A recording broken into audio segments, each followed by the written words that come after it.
আপনাদের প্রস্তাবিত ইসলামী রাষ্ট্র ব্যবস্থায় শিল্প, সংস্কৃতি, গান, বাজনা চলবে কিনা?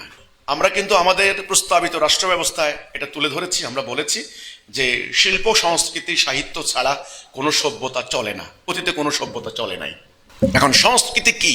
সংস্কৃতি হচ্ছে কোনো জাতির বিশ্বাস, খাবার দাবার, পোশাক আশাক, তাদের পারস্পরিক সম্পর্ক ইত্যাদি একটা কলা কৌশলের মাধ্যমে তুলে ধরা, এটার নাম সংস্কৃতি।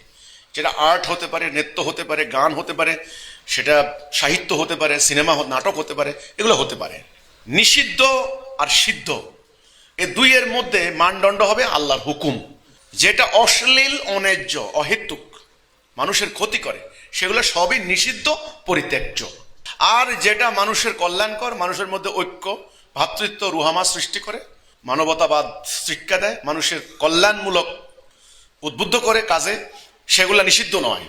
সেগুলা রচনা করা, সেই আর্ট, সে শিল্প, গান, সাহিত্য, আমি মনে করি সেটা ইবাদত। এই যে দেওয়ালের মধ্যে স্টুডেন্টরা বিভিন্ন ধরনের মেসেজ তারা দিয়েছে, কোথাও ছবি লিখেছে, কোথাও বাক্য লিখেছে, কোথাও দুই শব্দে পুরো ব্যাপারটা তুলে ধরেছে, এগুলো একটা আর্ট, এটা একটা শিল্প। এখন তাহলে কোনটা নিষিদ্ধ হবে?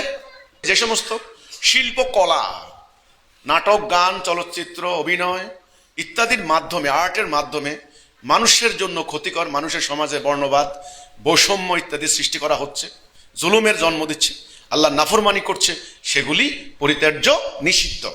এছাড়া অন্য সব কিছুর ক্ষেত্রে আমাদের প্রস্তাবিত রাষ্ট্র ব্যবস্থায় উৎসাহ দিবে, প্রণোদনা দিবে, সহযোগিতা করবে, সাহায্য করবে।